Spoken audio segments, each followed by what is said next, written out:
né, a gente poderia dizer que é um reencontro muito interessante, né, a impossibilidade da gente estar mais junto, né, estar mais presente, e de eu rever novamente colegas da UFG de Goiânia.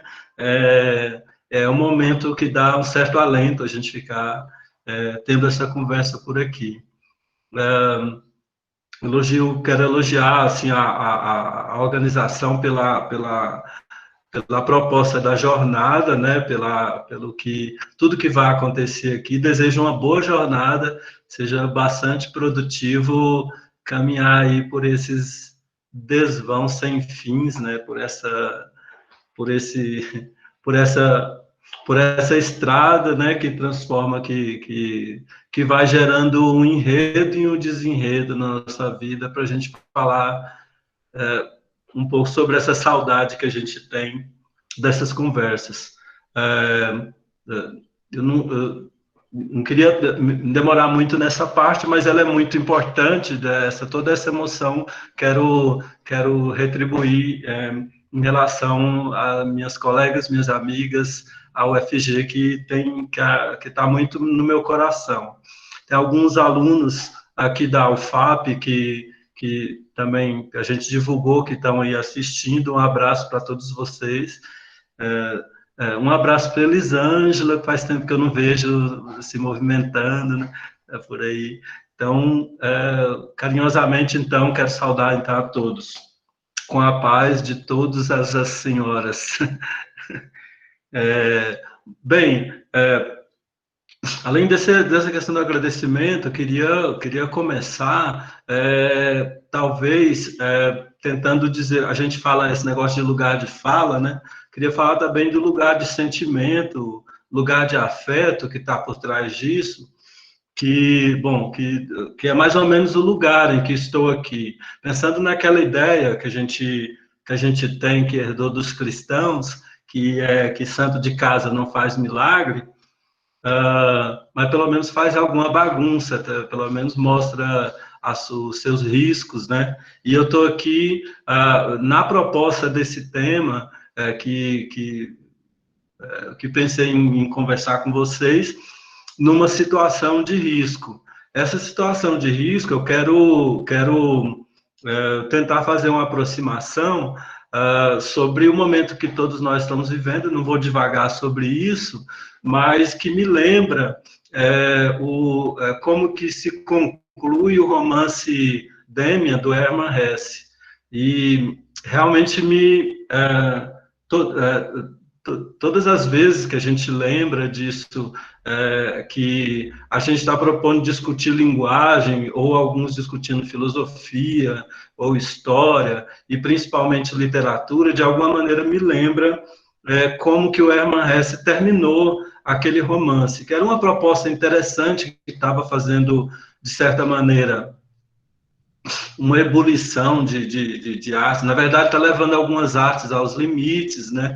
O Otto Maria Carpo fala que Demian teria sido o primeiro romance expressionista, né? Então, naquela inauguração e explosão de cores literárias que estava no Hermann Hesse, no Demian, né? Com a vida de dois garotos que estavam começando a descobrir a arte, descobrir a necessidade de apreciação estética, e os amores, também as descobertas da juventude, o romance termina de um jeito que incomoda muito, porque parece que o enredo ia ganhar corpo a partir dali.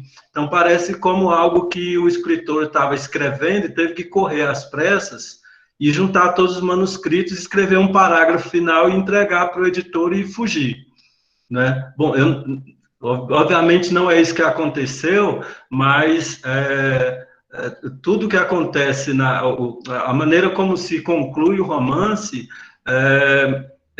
quando os dois garotos que estavam justamente nesse momento de efervescência têm que fugir porque a guerra estava chegando.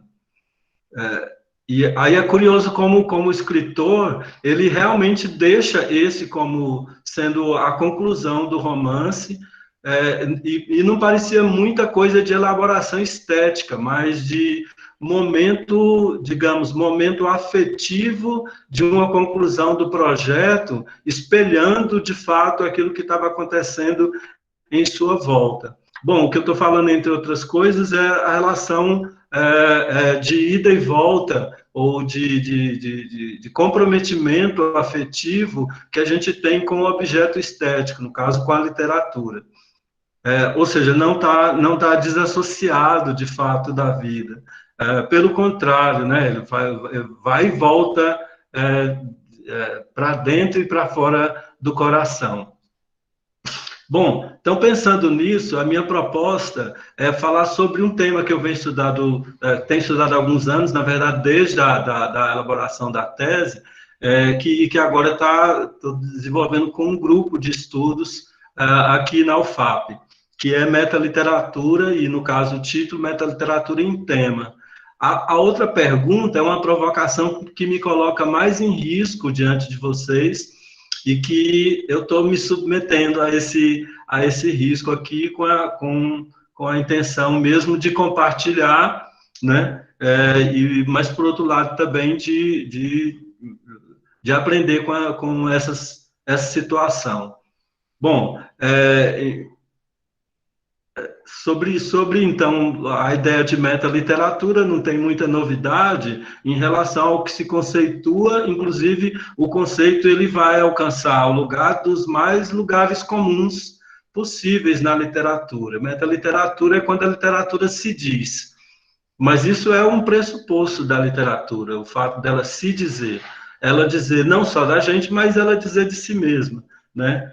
Bom, aí, no primeiro momento, já começa a incomodar pelo fato de que parece que a literatura, como objeto, como instituição, como um acontecimento no mundo, parece que toma um corpo para além do corpo da humanidade. Mas quando eu estou dizendo que a literatura se diz, eu estou pensando em quem diz a literatura, quer dizer, quem produz a literatura, que ela é da humanidade, volta para a humanidade. Então, quando eu digo que é metaliteratura e ela se diz, eu estou dizendo que a humanidade se diz na literatura, né, no fim das contas. Mas, enfim, e aí eu queria colocar alguns pressupostos aqui em relação a ligar essas coisas aqui que me interessam e que me são caras nesse momento.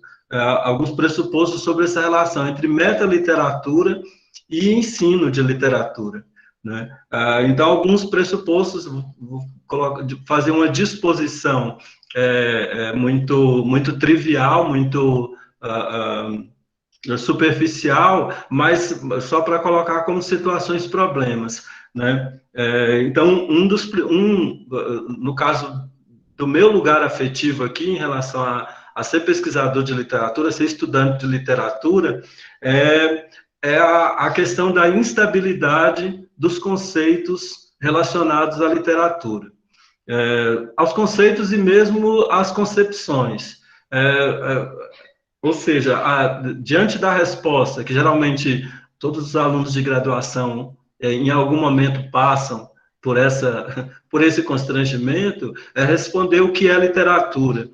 E a gente percebe que no conhecimento, por exemplo, tanto das respostas dos alunos, como aquilo que que é exposto pelo professor, ou que pode ser surpreendido no percurso entre relação em professor-aluno, quer dizer, abrindo parênteses, né? Estou dizendo que muitas vezes, nessa situação de perguntar o que é literatura, o professor também tem muitas surpresas, e a partir das quais ele começa a ter que elaborar novamente os seus pressupostos e consultar novamente suas fontes. Bom, mas enfim, diante dessa situação de instabilidade que é tida pelos alunos de letras, pelos professores de letras, por quem lê literatura, né? Também a instabilidade das concepções de literatura, que na maior parte das vezes, fica pendente entre situações em que o estudante tem que resolver provisoriamente uma concepção para daí começar a trilhar um caminho e alargar ou ampliar, na verdade, as características que essa concepção tem que ter. E daí fazer algumas escolhas, né? Ler algumas coisas e não ler outras, né? Militar por umas e não militar por outras, denunciar outras mais, né? Então, dentro dessa ideia da instabilidade, e aqui, sem necessariamente precisar de fazer julgamento de valor de qual concepção, né, se queira aderir, diante essa estabilidade seria o meu primeiro problema aqui, meu primeiro problema de pressuposto que está na raiz da situação, a meu ver, está na raiz da situação que vai desabrochar, na verdade, lá na escola. Bom, e daí o meu segundo pressuposto, a segunda situação em que me move a trazer essa proposta, que é a constante e permanente crise escolar, né? Para fazer uma situação que eu adoro, o senso comum, o popular, né? Para fazer uma situação bem básica do popular, lá no Haiti, do Caetano e Gil, ele fala que aqui no Brasil tudo parece que é construção e já é ruína.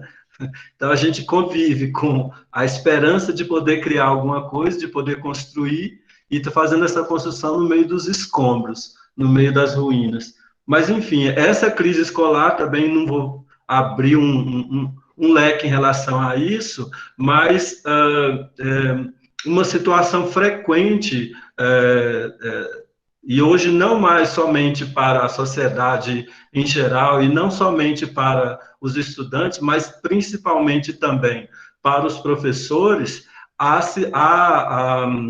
instância de crise, ela parece ser cada vez mais pungente, né? Ou seja, cada vez o professor ele sente mais essa situação de que ele está num campo de minas, né? E que tudo pode desmoronar, e aí ele vai se ancorando, por exemplo, numa situação mais burocrática, mais administrativa, ou em pequenos ganhos, né? Ou seja, quando ele aponta para, por exemplo, determinado grupo de alunos, determinado perfil de aluno, e percebe algum sucesso.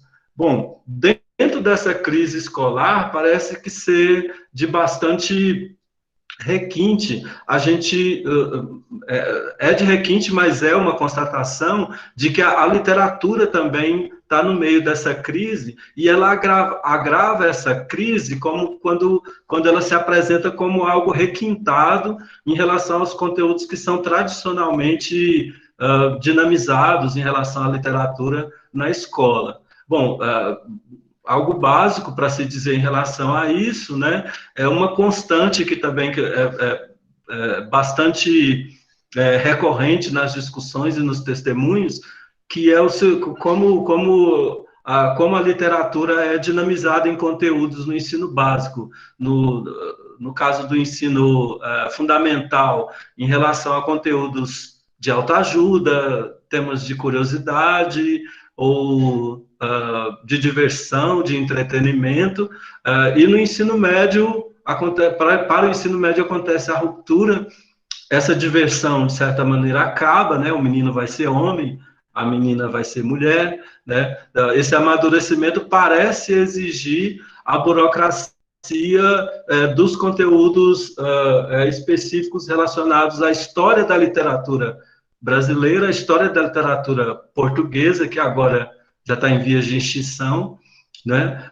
Ou as curiosidades em relação aos acontecimentos em torno da literatura. Aí, então, a gente tem o caso do que tradicionalmente a gente começou a chamar de, aliás, pejorativamente a gente costuma chamar de fofoca literária, né? Que muitas vezes é o que mais dá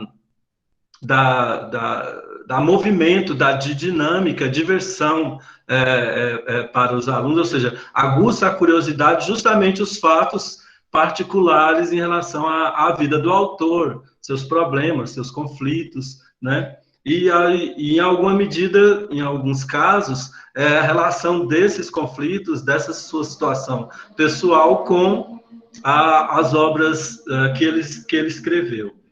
Bom, então, esse sistema que ocorre no ensino básico, né, ele prova essa crise da literatura e agrava o meu primeiro pressuposto, que é o problema dos conceitos e concepções, né?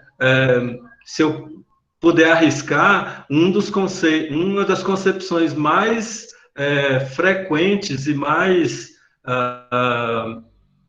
digamos, mais citadas em relação à literatura na escola, a literatura no ensino básico, é a concepção de obstáculo.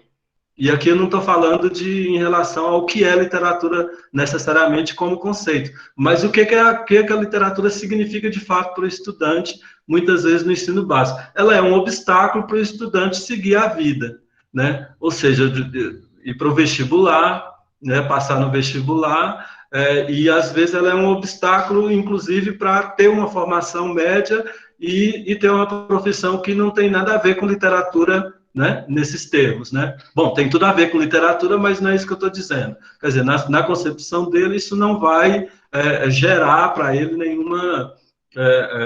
nenhum benefício necessariamente, né? O Rio do Cosson usa uma metáfora que ele fala das 3 situações dos estudantes em relação à literatura na escola, que é o sentimento de indiferença, de arrogância ou de ignorância, né? Então, parece que essas três características se juntam na escola e acaba trazendo um ambiente muito infrutífero, tanto para a própria escola, quanto para os estudantes, quanto para os professores. Bom, então essa é uma preocupação também que nos move. Mas uma outra coisa também que eu acho que é importante, e ela me move de alguma maneira, e principalmente nesse momento, que é em relação dos desafios da contemporaneidade. E aí eu estou pensando principalmente nas relações, nas representações, nas identidades, naquilo que emerge nos nossos tempos, em relação àquilo que a literatura passou muito tempo, digamos, sem reconhecer. Ou pelo menos quem olhava para a literatura ditava entre a boa e a má literatura, né? O que ficava à margem. Então, desculpa, perdi a frase. Enfim, mas pelo menos o que se disse sobre a literatura diz ser literatura, né? E aí a gente pensa nos vários grupos que ao longo da história e que a contemporaneidade está nos trazendo a duras penas em relação à escrita das mulheres, à escrita dos negros, à escrita dos gays, das travestis, né? Dos povos que vivem sem terra, perambulando, né, pelo mundo, né? Então, todas essas situações então, de representação e de identidades aparecem para nós como um desafio, porque é um desafio do nosso tempo, é um desafio do mundo. Bom, quando eu digo isso que é do mundo, é porque, a meu ver, sempre foi desafio do mundo, só que agora menos ignorado por uma determinada classe que se dedica à literatura, e eu estou falando principalmente dos lugares onde esses estudos são despertados, que é principalmente a academia, né? E se estender um pouco aos movimentos sociais. Bom, então esses são esses meus pressupostos. Então, diante do problema crítico, mas também da instabilidade dos conceitos, como é que a escola tem que, de alguma maneira, dinamizar isso, sendo que agora também a gente já tem novos desafios a serem enfrentados, né? Ou seja, porque aí, se a gente pensar na situação sistemática como a escola dispõe os conteúdos, né, essa contemporaneidade ela está fadada, por exemplo, a uma marginalidade ou então a uma bandeira necessariamente. Quer dizer, então, ou o professor, ele se dedica aos conteúdos que sistematicamente estão nos parâmetros, nos currículos, ou ele inova em termo desses desafios da contemporaneidade e faz militância com a literatura. Fica pendendo entre essa situação, né? Fica pendente a questão, a meu ver, que é básica em relação à literatura, que é a leitura de literatura, né? Que ela fica pendendo entre essas duas coisas aí, porque entre, digamos, a militância e aos conteúdos formais, não se lê literatura, algo mais ou menos assim. Eu acho que levei um tempo aqui que eu queria ser menos, mas eu vou entrar no meu outro tópico aqui, que me interessa, mas de uma maneira mais en passant, vocês me desculpem a pressa, porque eu queria chegar num outro lugar, né? Bom, se der tempo nessa conversa da gente falar, queria que depois alguém me perguntasse, esse é um professor controlador, né, que quer pedir que as pessoas perguntem o que ele quer, mas depois me pergunta sobre o caos da bicicleta, que não é do Geraldinho, de Bela Vista, é um outro caos da bicicleta, que um pouco menos visível do que é do Geraldinho, mas enfim, eu queria falar desse lugar de afeto, né, eu estou incluindo a ideia da fala, do lugar de fala aí também. Ou seja, então essa situação, por exemplo, das representações, ou seja, dos desafios contemporâneos, eles me afetam necessariamente quando, né, assim, sou um palestrante, professor universitário, mas que é negro, que é gay, que veio da periferia, né, que trabalha, que é interiorano, né, que teve origem pobre, quer dizer, esses desafios me afetam necessariamente, justamente para poder encontrar um ponto de, digamos, de acesso para meu acolhimento num conteúdo que não é necessariamente um conteúdo de militância, de dizer o meu lugar de fala. Mas é por isso que tem a ver com o caos da bicicleta, que talvez eu conte depois. Mas, enfim, nesses desafios da contemporaneidade, eu me encontro nesse lugar onde pode parecer, um dos riscos que eu corro, em que o requinte simplesmente de estudar linguagem, e se a gente afunilar, de estudar literatura, mas pior ainda, de estudar a metaliteratura, parece o requinte do requinte do requinte, né? E, bom, então essa fala minha hoje aqui não é para tentar me justificar, mas estou colocando ela em pauta, porque ela é aquilo que de fato me incomoda, né?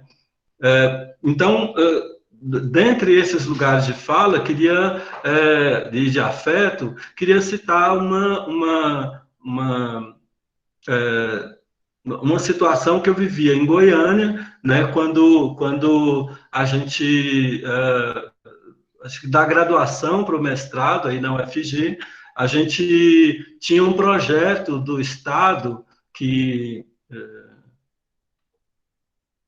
eu esqueci o nome dela agora, né? Bom, eu vou deixar para lá. De um projeto da Secretaria da Educação que chamava Cantinho da Leitura, que tinha entre várias propostas aquela de levar o livro infantil e infanto-juvenil para as escolas. Pensando nisso, né, os criadores, organizadores, pensaram também em falar com professores em relação à dinamização dessas leituras, desses livros na escola. E a gente, eu um colega de graduação, levamos essas oficinas do Cantinho da Leitura, que era um projeto, dentro do projeto de extensão, a Arca de Noé, coordenado pela professora Zaira Turk, na época. Então, a gente ia para a escola, na verdade, na escola, falar com professores, conversar com os professores. E daí eu tinha um projeto que já a minha velhice não comporta mais, mas de escrever essas aventuras, essas histórias, dessas conversas de professores. Porque o que a gente tentava, o que acontecia nessas oficinas, na verdade, eram vivências de leituras, né? Então, a gente vivia as leituras junto com os professores e as professoras, principalmente as professoras, em relação àquelas historinhas que a gente levava e outras histórias que estavam ali, né? Bom, queria falar de outras coisas disso, mas pela dinâmica aqui, eu comentei que algo sobre esse tema também está relacionado ao percurso da tese de mestrado, que foi sobre o percurso literário da obra literária de Chico Buarque. Essa redundância ela é de propósito, né? Na verdade, assim, eu queria tentar descrever ou refletir sobre o fato de que as várias obras literárias desse autor, na verdade, faziam um grande enredo, digamos assim, que era um percurso literário, né? Não é algo como costurar o enredo, mas que elas faziam um grande enredo, né?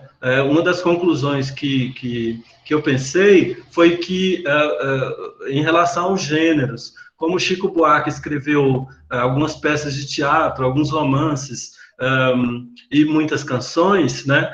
Então, eu estava pensando na época em relação aos gêneros literários e estava percebendo que, digamos, na dramaturgia das personagens ao longo da sua obra literária, dentro das narrativas e tanto quanto dentro das peças, né, perpassava toda a obra literária dele o gênero lírico, que a gente vê nas canções. Mas, enfim, isso me levou a pensar, então, sobre como a literatura se diz. Por exemplo, o percurso da obra literária do Chico estava dizendo alguma coisa em relação à literatura. E aí eu queria só em relação a uma citação mesmo, porque eu não queria deixar de falar isso, pela relação de afeto, em como uma iluminação me apareceu quando eu li um artigo da professora Zênia de Faria, por isso que eu queria fazer questão de falar, da Zênia de Faria sobre a obra do André Gide, né? E ela falava principalmente de Os Moedeiros Falsos, que é um romance que acontece principalmente no contexto escolar, né, em que alguns alunos estão falsificando moedas, né, e aí isso vai acontecer em uma investigação das moedas que são falsificadas para descobrir quem é que está fazendo isso. Só que, paralelamente a esse enredo, o narrador, que é um escritor, que é um romancista, que né, aproxima muito do próprio André Gide, ele está pesquisando como escrever um romance, ou está refletindo sobre a construção de um romance. E, paralelamente também a essa história, está acontecendo o envolvimento desse narrador com seu sobrinho, né? Uma relação meio dúbia, meio afetiva, mas também de ser um preceptor de literatura, porque o sobrinho estava aprendendo a escrever versos. Então, estava acontecendo um aprendizado de poeta, vamos dizer assim, com o aperfeiçoamento de um romancista, e, ao mesmo tempo, né, estava acontecendo a falsificação de moedas. E é o que dá, inclusive, o nome ao livro, né? Bom, esses enredos, é lógico, não estão ali por acaso, né? Bom, de certa maneira, para fechar o assunto, a gente está dizendo que os escritores são falsificadores de moedas, são estelionatários, é disso que a gente está dizendo. Bom, então agora eu queria passar para uma outra parte, que dentro dessa conversa também vai me encaminhar para meus argumentos conclusivos. E aí eu queria perguntar, Tarsila, se dá para a gente compartilhar a tela. Posso fazer daqui? Pode. Tenta, né? Porque eu sou péssima com isso. Ah, tá. Então, ver aqui. Bom, porque aí eu queria, na verdade, eu vou compartilhar a janela para ficar por aqui com vocês.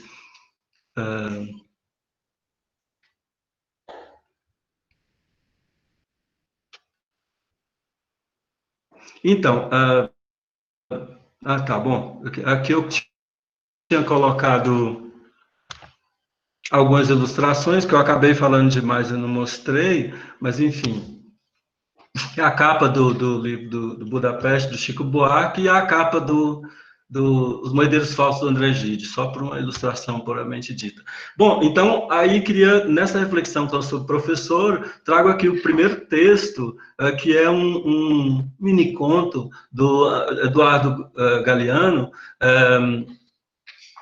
que está no livro dos Abraços, que chama A Função da Arte /1. Bom, a obra é cheia dessas subdivisões, né, em que ele vai repetindo o título e colocando /1, 2, 3 ao longo do livro.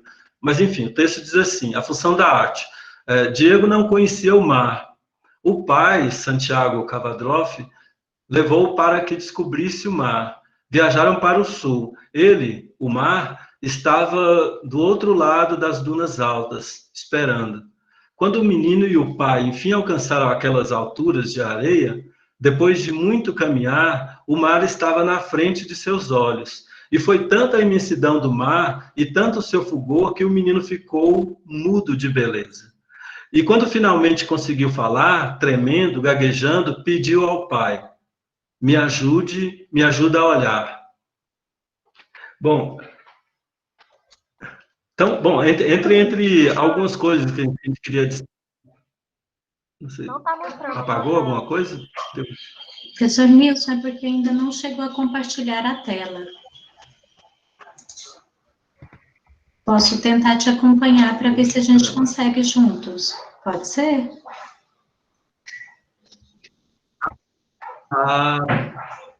Peraí. Me desculpem. Foi falha minha mesmo.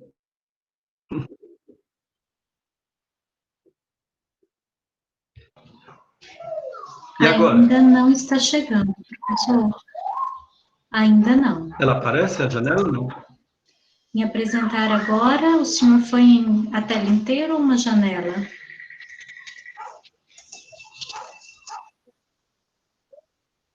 Colocar a tela inteira. Sim. Ok. Aí eu ponho, depois eu volto. Desculpa, gente.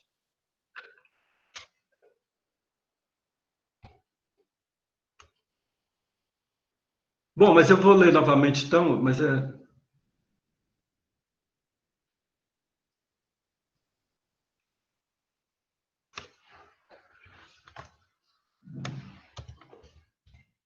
acredito que sim, né, agora? Ainda não. É porque eu não vejo vocês, né? Oi? Ainda não apareceu não pra gente. Nilson, porque às vezes, dependendo da conexão, não compartilha mesmo. A gente já passou por isso várias vezes.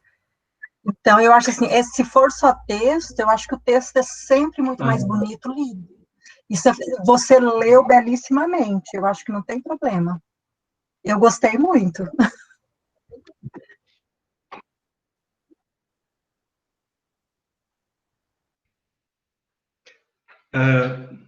Bom, então eu vou fazer como a Tânia e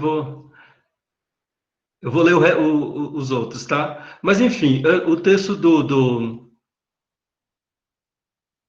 Galeano, eu queria chamar a atenção só para alguns elementos aqui, pelo menos o que eu quero expor, né?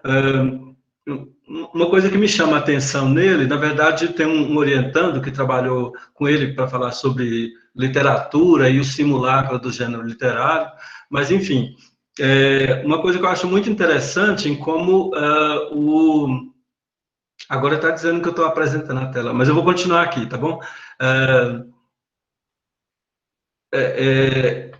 Como o mar está personificado no conto. Bom, ele não disse que o mar estava do outro lado, esperando os meninos, o pai e filho chegarem, mas ele diz que o mar aguardava a chegada desses viajantes, né? Mas o menino Diego nunca não conhecia o mar, né? E no final, então, diante de tanta beleza, aí duas ações aqui me interessam, quer dizer, uma anterior é a conclusão. A primeira é o fato de que, diante da imensidão do mar, Diego ficou mudo de tanta beleza. A gente está falando, então, de uma beleza que emudece, né? Porque parece que tudo já estava sendo dito naquilo que não precisava de palavra, né? Mas, mesmo assim, nesse primeiro emudecimento, quando ele conseguiu falar, ele tremendo e gaguejando, né? Então, tem um problema até na prosódia dele, ele pede ao pai, me ajuda a olhar. Então, a meu ver, essa aqui é a situação do professor, ou pelo menos, isso eu não estou me achando aqui, desculpe. Essa pelo menos é a missão do professor, nessa situação do ensino de literatura. Então, para além dos conteúdos, para além da fofoca literária, para além do divertimento, da autoajuda, a imensidão da beleza ou dos desafios, e a gente pensa na imensidão como várias sensações possíveis, mas na verdade em tudo que a literatura oferece, em termos de trazer a humanidade para a humanidade, diante dessa vastidão que é a literatura, a meu ver, a função da arte ajuda a olhar o mundo, e a função do professor ajudar a olhar a arte, porque é muito monstruosa. Eu penso aqui, por exemplo, como Zeus pede a Semele pede a Zeus, o deus do Olimpo, para vê-lo em todo o seu esplendor, e ele fala, você não vai aguentar uma coisa dessa, me ver em todo o seu esplendor. Quando ele se revela, porque é a palavra de um deus que diz que ia dar tudo que ela pedisse, ele se revela com todos os seus raios de esplendor, ela, né, morre chamuscada. Mas, enfim, todo esse esplendor aqui, ele tem que ser olhado. Veja que o apelo foi do próprio Diego, não foi o pai que quis ajudá-lo a olhar toda aquela imensidão. Mas o apelo dele mesmo era tanta imensidão que era difícil de ser olhado por um só. Então, esse ajudar a olhar, a meu ver, ele não tira do aluno a sua autonomia em relação à leitura, a sua apreciação estética, né? Mas, pelo contrário, na verdade, ele multiplica, potencializa os modos de ver, e aí tanto do aluno como do professor, ou seja, tanto o Diego como o pai ficaram deslumbrados. Eu tive a honra, inclusive, eu vou contar uma fofoca, tive a honra, por exemplo, de ser apresentado ao mar pela Tarsila, né? Então, eu não sei se quando ela me olhava bestificado vendo o mar, ela olhava mais a beleza do mar ou o meu estarrecimento diante daquela imensidão. Ou seja, quer dizer, não tem como não se contaminar com essa situação, que aí eu vou chamar situação de ensino-aprendizagem, né, de alguém aprendendo, né, ou de alguém curioso, de alguém, né, absolutamente tomado pelo êxtase da situação do ensino-aprendizado.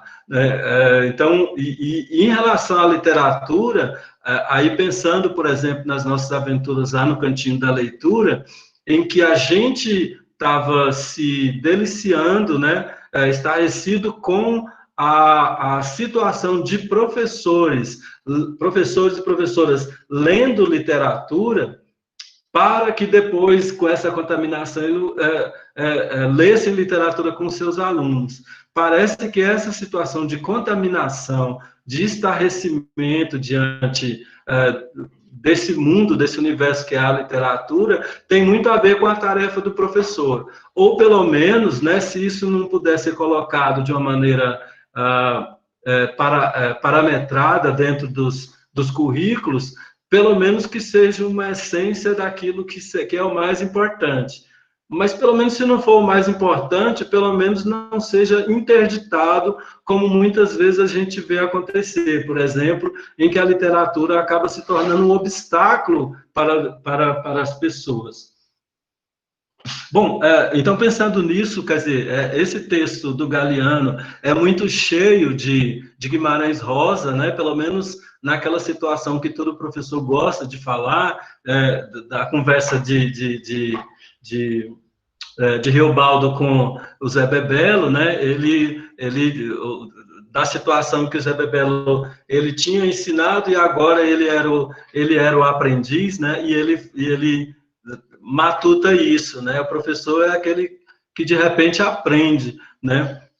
Então esse texto do Galiano está muito cheio disso, mas é curioso como o Riobaldo está dizendo isso como uma reflexão, mas que ele próprio, o Riobaldo, nesse momento, como narrador, comporta esse todo aprendizado, ou seja, a narrativa de Riobaldo, ela está fértil do aprendizado, né, que na verdade está lá dentro pelo menos na situação de uma personagem. Então, estou usando isso também metaforicamente aqui, para a gente pensar sobre a literatura ensinando em si a si mesma.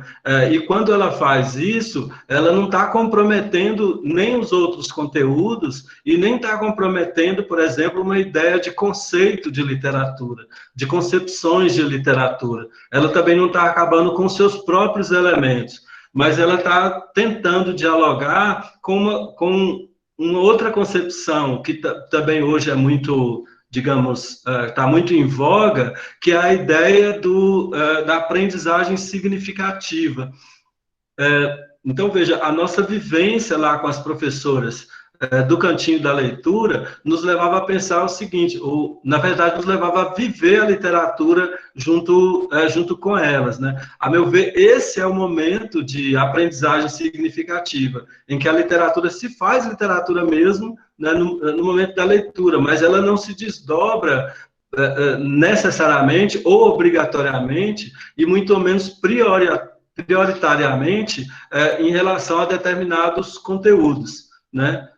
Mas a vivência, ela na verdade, ela absorve todos os demais conteúdos.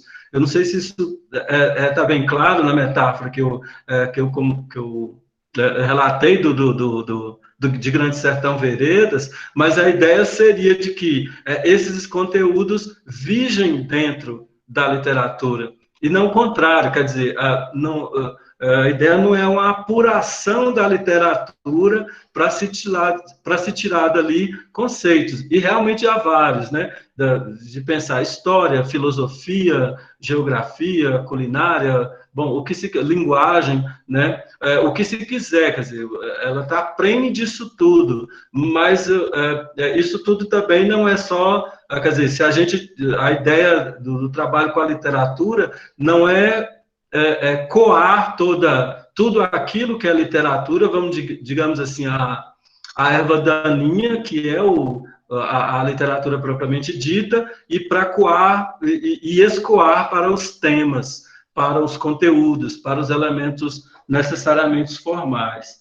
E daí eu dialogo com uma outra concepção também, que é recorrente, que foi trazido para nós pela Regina Zilberman, quando ela advoga, né, argumenta em relação à ideia de a característica educativa da literatura, naquele famoso artigo Literatura Educa Sim, né? Então, sim, nós estamos, né, tomando isso também como pressuposto e dialogando com isso. Quando a gente pensa assim, a literatura educa sim, mas ou a literatura ensina sim, mas ensina o que em literatura? Por que ensinar a literatura e não ensinar vivendo a literatura, ou sendo literatura? Quer dizer, o que a literatura ensina, né, no fim das contas? ou o que ela ensina que não possa ser substituído por várias outras coisas. Pensamos o seguinte, quer dizer, se literatura, se as nossas literaturas têm grande conteúdo em relação aos acontecimentos históricos, né, tanto em relação à margem como em relação aos dominadores, se a literatura traz todos esses conteúdos, a história, como uma disciplina, ela faz isso, né? Quer dizer, esse é o domínio, digamos, da história. Será que o trabalho metodológico de estudo, de ensino de literatura, é filtrar a literatura para esses conteúdos?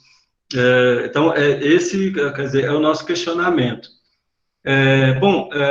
Dentro desses pontos que eu estou colocando, que são dominantes no argumento que eu quero trazer finalmente, eu queria colocar uma experiência que está acontecendo no Brasil, que está sob ameaça, mas é uma experiência que está acontecendo, que é a do mestrado profissional em letras. Ainda que a literatura, né, a área de literatura seja no mestrado profissional em letras a prima pobre, né, lá dentro, mas pelo menos o mestrado profissional em letras está fazendo algo que a academia sozinha não estava conseguindo fazer e a escola do outro lado também não conseguia fazer. E toda vez que, por exemplo, pelo menos é uma constante, né, que a gente tem percebido, que os ingressantes profissionais, né, da área de letras, vão para a academia, quer dizer, salvo uns raros que vão estudar ensino de língua, ensino de literatura, mas dentro da academia eles adquiriam um discurso, um discurso academicista, que é para a academia, né, e aí averbava o seu salário, mas não voltava isso como um aprendizado que pudesse ser, de fato, vivenciado, ou seja, a não ser com uma certa boa vontade, quer dizer, não só uma incorporação teórica, mas também uma vivência metodológica de aplicação dessas teorias em termos de práticas mesmo na escola. Então, o diálogo era muito difícil, porque se a gente pensar na pós-graduação, pelo menos no mestrado, no doutorado, o professor entrava na universidade, adquiria o cacuete academicista e voltava para a escola para fazer o mesmo que ele fazia, porque esse vocabulário academicista não funcionaria lá, né? Mas, então, o mestrado Prof. Letras tem trazido uma experiência interessante, que é não somente essas práticas serem mais vivenciadas quando o professor volta para a escola, mas, principalmente, a meu ver, quando esses professores dialogam diretamente com, digamos, a produção intelectual da área de letras. Quer dizer, e esse diálogo é diretamente mesmo, porque o professor tem que se virar, né, por exemplo, para fazer esse diálogo nas experiências que são feitas em aplicação de pesquisa na própria escola. Então, a meu ver, esse é um fator interessante, digamos, de melhoramento dessa situação, quando eu me obrigo a compreender cientificamente, né, ou sistematicamente, aqueles problemas que são trazidos diretamente da escola para a academia, e, de certa maneira, também, esses discentes da pós-graduação, do mestrado Prof. Letras, eles se obrigam necessariamente a voltar para a escola e empenhar essa teoria de forma na tradução prática da situação. Quando a gente está dizendo isso, eu não estou falando só da formação, só de uma comparação com os alunos das licenciaturas, que, a meu ver, é algo diferente, né? Mas é o fato de que esses discentes do mestrado profissional são principalmente aqueles que há muito tempo estão fazendo e desenvolvendo na escola as suas carreiras, né? Quer dizer, e não tem pesquisa Quer dizer, ele não vai ter produto de pesquisa se ele não ajudar fazendo essa tradução, né? E o professor orientador também não vai ter orientação se ele não ajudar fazendo nessa tradução. E parece que só os dois lados juntos, claro, chegando com os objetos da pesquisa, que são os alunos das escolas, só esses três elementos juntos é que consegue fazer essa mobilização. E parece que a literatura ganha um fôlego em relação a isso, quando pelo menos alguns discentes escolhem trabalhar com a literatura.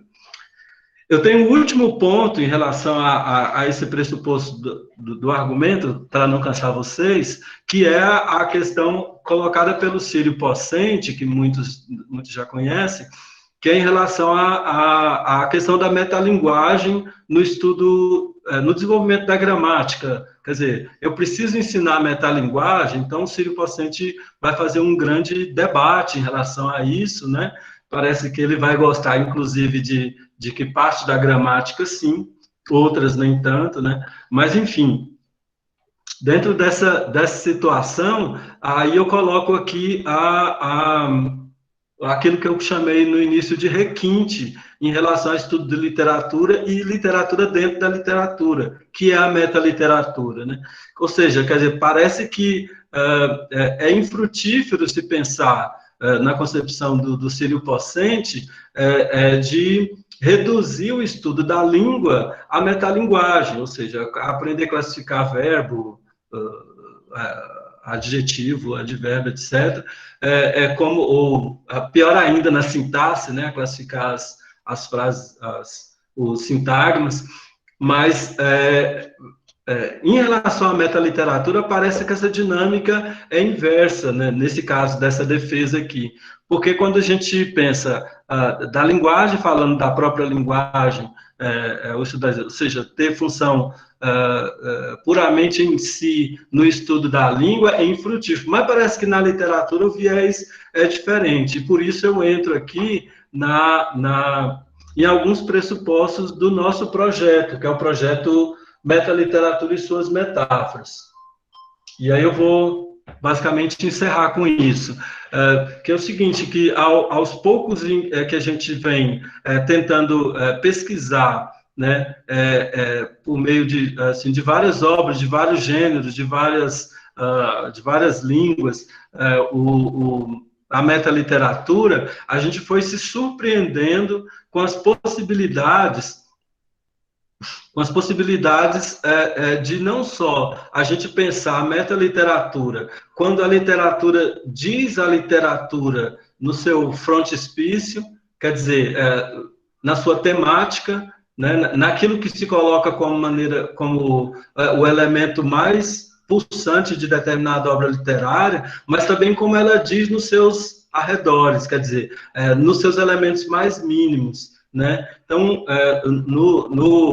na nossa publicação, a gente coloca o que a gente chama de catálogo de esquemas metaliterários, em que a gente percebe, por exemplo, a literatura se referindo à literatura metaforicamente, né? Por exemplo, o mar, aqui no texto do Eduardo Galeano, o mar como metáfora da literatura, mas também ela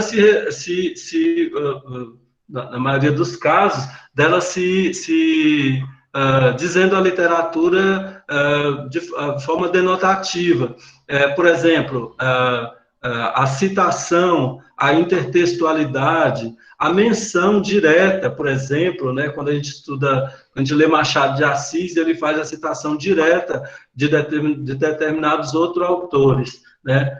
Perceba, então, que nessa discussão, quando, na citação, na intertextualidade, a gente a gente usa um determinado, digamos, atributo da condição do leitor em relação à literatura, a gente coloca ele em evidência e, às vezes, coloca, por exemplo, ele em posições diferentes, dependendo do momento da reflexão na leitura. Então, por exemplo, esse elemento essa condição que eu estou chamando, que eu estou dizendo é o que a gente chama de suspensão da descrença, quer dizer, ou seja, de se envolver no jogo fictício para poder viver a aventura da literatura. Mas é curioso como a gente coloca, como essa condição, ela é maleável dependendo da nossa situação, porque quando a gente lê um livro em que aparece um escritor, parece que a gente é surpreendido pela situação de escrita. E aí esse texto essa obra que a gente está lendo agora, ela descortina o véu fictício para a gente, né, viver isso. Ou seja, eu preciso passar pela experiência de descortinar o véu fictício, mesmo dentro de uma obra cujo enredo tem algum escritor, tem um elemento metaliterário, e aquela obra que eu estou lendo, ela passa a ser questionada também. Queria dar um exemplo mais rápido aqui. Se a gente pensa naquele efeito do Mizanabim, que aparece em Hamlet, do Shakespeare, acontece que, bom, alguns devem lembrar do clássico, né? O Hamlet, o príncipe, ele está querendo descobrir, né, ou pelo menos ver a reação do tio sobre o assassinato do pai. E aí uma companhia de teatro está passando por ali, ele pede que a companhia faça uma encenação para o rei de uma situação em que há um assassinato, né? E aí o que ele vai fazer? Ele vai usar essa estratégia para poder fazer com que o rei reconheça, né, pelo menos nas feições, né, aquela situação, para ver se ele se entrega.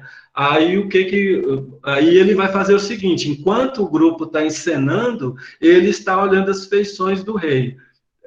Então, o que eu estou sugerindo é o seguinte: olha, nesse momento em que o leitor está lendo essa parte da peça, não tem como ele simplesmente só imergir em relação à literatura dentro da literatura, mas ele também vai fazer o movimento ascendente de emergir. Ou seja, ele também, quase que automaticamente, ou pelo menos o texto está provocando ele a isso, ele está pensando também que o Shakespeare também é um dramaturgo, que está escrevendo uma peça que tem o assassinato do rei, e o príncipe vai encenar uma peça em que tem um assassinato também, para deflagrar o rei. Ora, o que eu penso é o seguinte: se Hamlet usou dessa estratégia para deflagrar a postura do rei, e Shakespeare estava fazendo o que exatamente ao usar essa estratégia?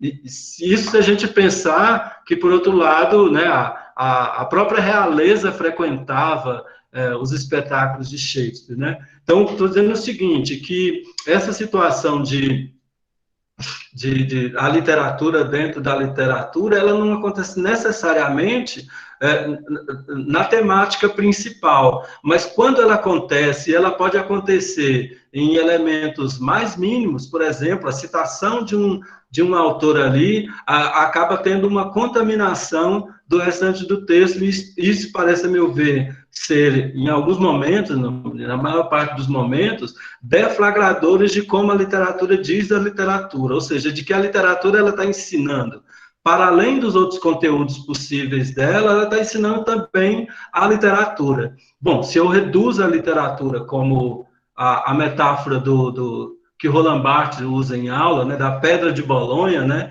aquela pedra que é iluminada pelo sol durante o dia, conserva a sua luz, e à noite ilumina de volta a cidade. Ora, então, se a literatura ela tem, né, essa iluminação de ida e volta em relação à humanidade, eu encontro aquilo que fez com que a literatura fosse, em última instância, um conteúdo escolar, né? Que acho que não precisa discutir aqui, por que a literatura está na escola, mas, enfim. Ou seja, o tipo de aprimoramento do indivíduo, na formação do indivíduo, que fez com que a literatura esteja na escola, de certa maneira, nos impele a que ela seja visibilizada lá. E uma das maneiras dela ser visibilizada lá, se não, aí, a meu ver, a maior delas, é quando ela diz a si mesma: né? E quando ela diz a si mesma nas suas várias manifestações. E agora, para terminar mesmo, que dentro desse comentário da metaliteratura ensinando, a literatura ensinando a si mesma, eu fico pensando algo que a gente discute muito em relação a como os pesquisadores têm uma postura em relação ao objeto literário que está na sua frente. Quer dizer, em que como ele se tem predominado pela leitura dos seus elementos mais arredios, a meu ver, né? Não que eles sejam menores, por exemplo. Então, os temas que a literatura traz, aquilo que ela nos mostra, né? Quer dizer, em termos a dar visibilidade às sutilezas que não são contempladas pelas áreas específicas, né? Aquilo que ela nos mostra, não só por causa disso, faz com que esses elementos sejam aquilo que faz ela ser literatura. Ou seja, ela é literatura por como ela se diz ser literatura, né? Ou seja, tanto no estilo como na citação, né? Ou coisa assim. Aí um último argumento que a meu ver é interessante é como Afonso Romano Santana ele fala de uma característica que é encontrada na invenção do Orfeu do Jorge de Lima, quando ele diz que vários críticos de Jorge de Lima se debruçaram sobre a obra e encontraram várias referências, ou seja, vários pontos intertextuais, mas tinham alguns que pareciam como um intertexto, que as pessoas, inclusive os leitores, eles reconheciam com o intertexto, mas não conseguiam encontrar a fonte, não conseguiam encontrar as referências, né? Até que um determinado pesquisador demonstrou que, na verdade, a fonte era o próprio texto. Aí o Afonso Romano Santana classifica isso como autotextualidade, ou seja, o escritor faz uma referência ao seu próprio texto, no caso, ao próprio texto que está sendo escrito, né? Bom, e aí tem outras obras que falam disso, como Se um Viajante numa Noite de Inverno, do Ítalo Calvino, mas que eu não vou me delongar aqui.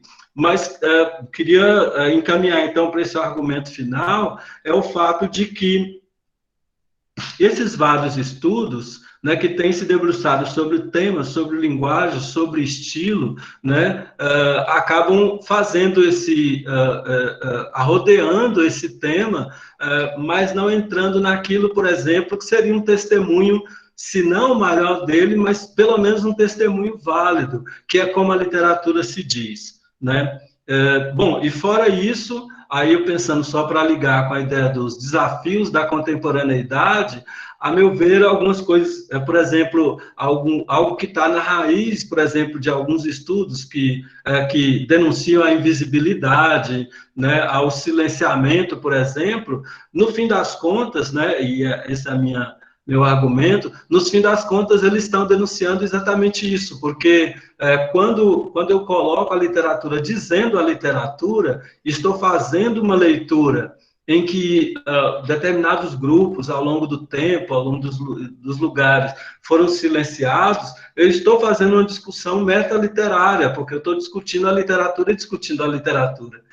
Quando eu leio Paula Chiziane, por exemplo, eu vejo ali ela fazendo um protesto de como a voz da mulher foi calada na narrativa dos povos africanos, né?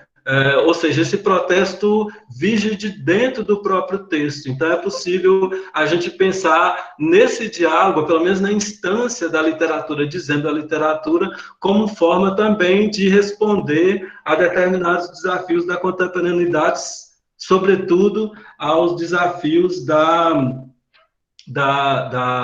em relação a esses povos que foram silenciados.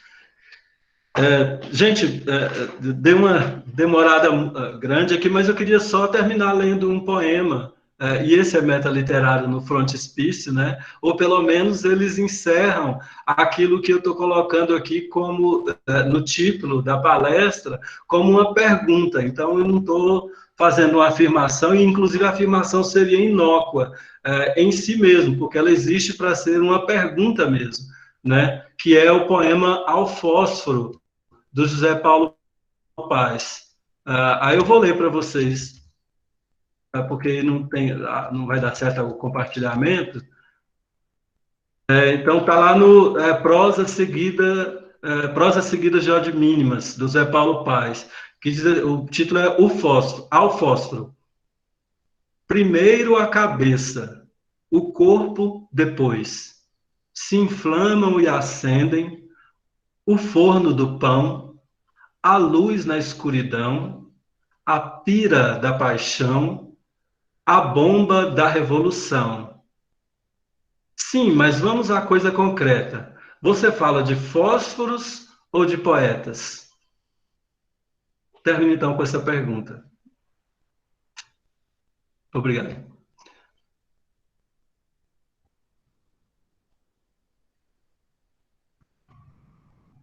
Volta para a Tarsila. Só para eu dizer que coisa linda.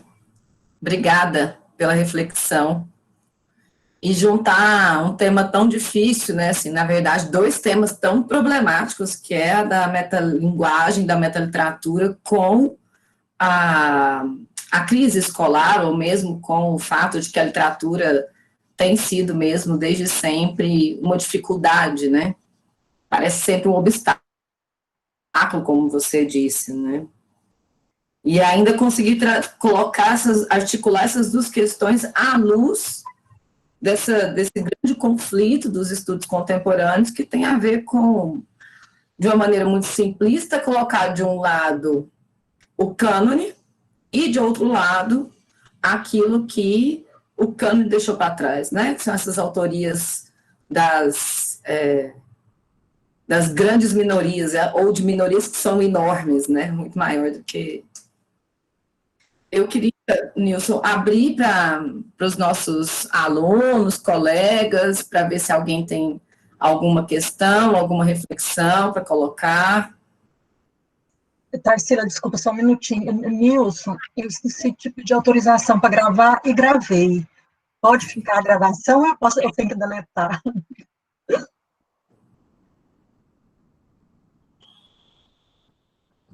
Seu microfone está fechado, Nilson.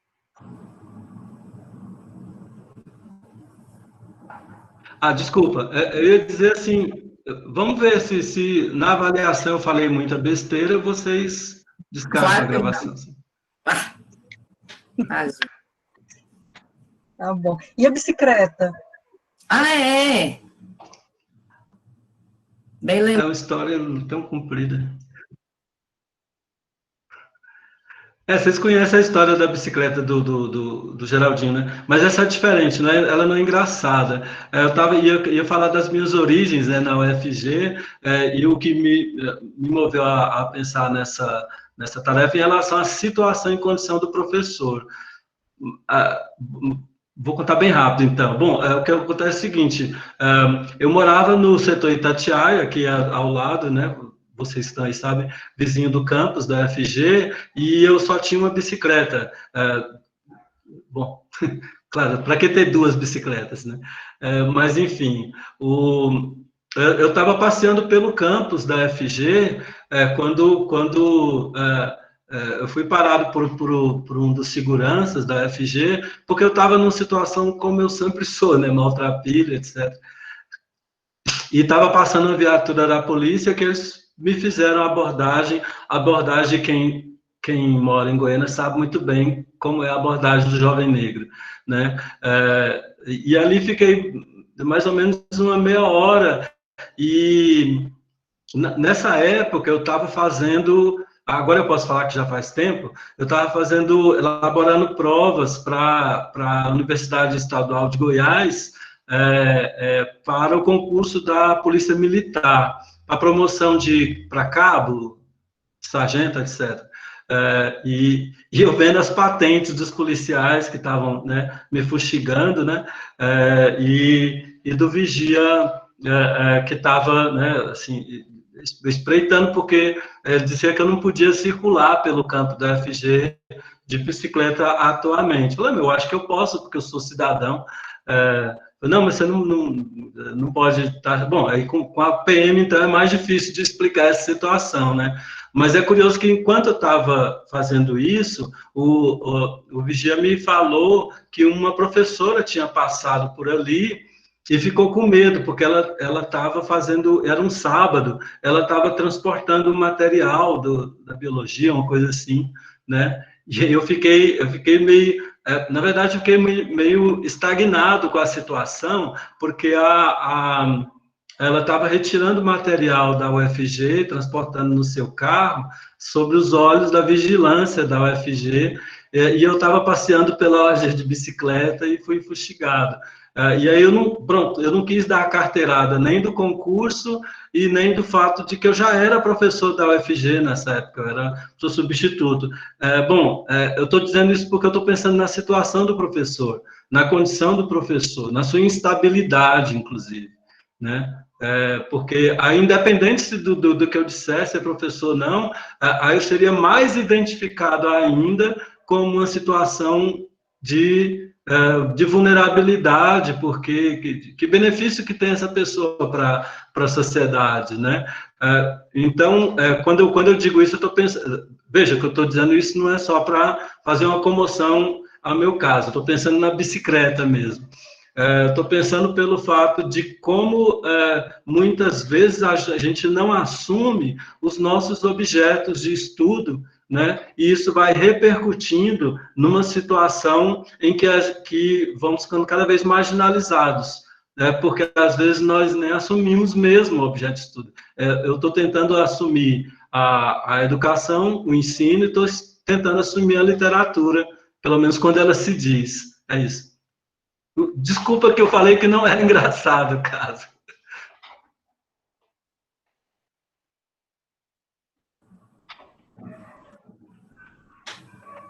Alguém mais quer conversar com o professor Nilson?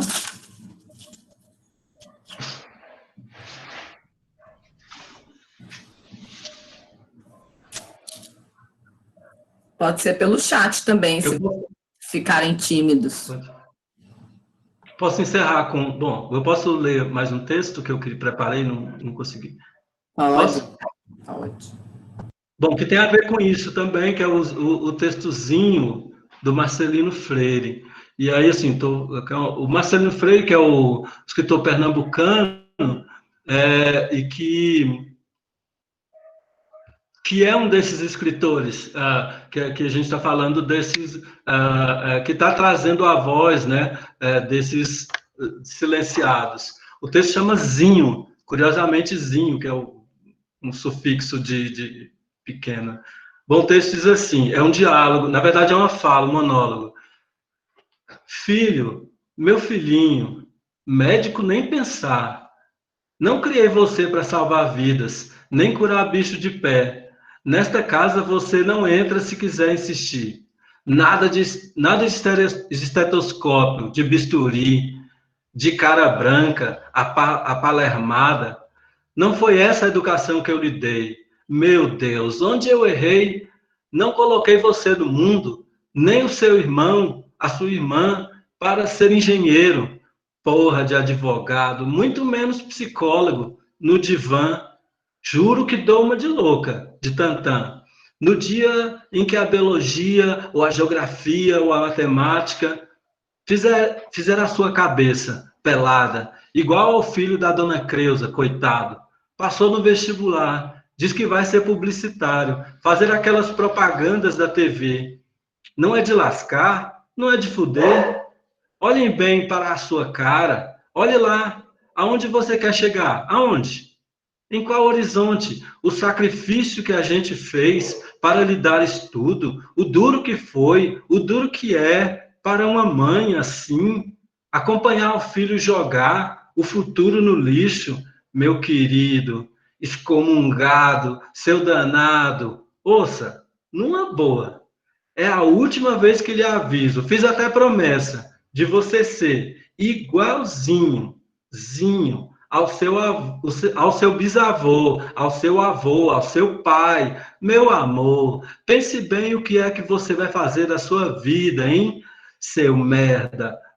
Não sou eu quem está pedindo, é o mundo que necessita. Cada vez mais poeta, poeta, poeta. Marcelino Freire.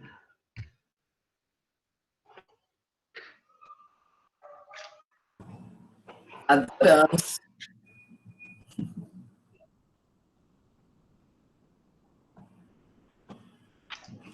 Nilson, eu não queria... Sim. Não, se você não quiser, não precisa nem responder, mas só um problema que me incomoda mesmo como professora de literatura, né? Mas não só professora de literatura, mas também como essa professora que vai levar também professores de informação a pensar em literatura. Então, é um exercício de metalinguagem também, né? Você tinha mencionado assim, às vezes parece que a metaliteratura é um requinte dos estudos literários, né? Parece que é uma reflexão, assim, de quem não está muito preocupado com o mundo. Mas a sua aula fez a gente ver exatamente o contrário, né? Que a metaliteratura é coisa, assim, uma dimensão dos estudos literários que nos devolve para o mundo, né? E que nos devolve para a literatura, e que faz a literatura nos expandir, né? Mas tem sim, eu não sei se você... É isso que eu queria te perguntar, se você concorda com isso. Parece que algumas expressões metaliterárias, às vezes, tentam impor alguns determinados critérios de valor para formar um cânone, não?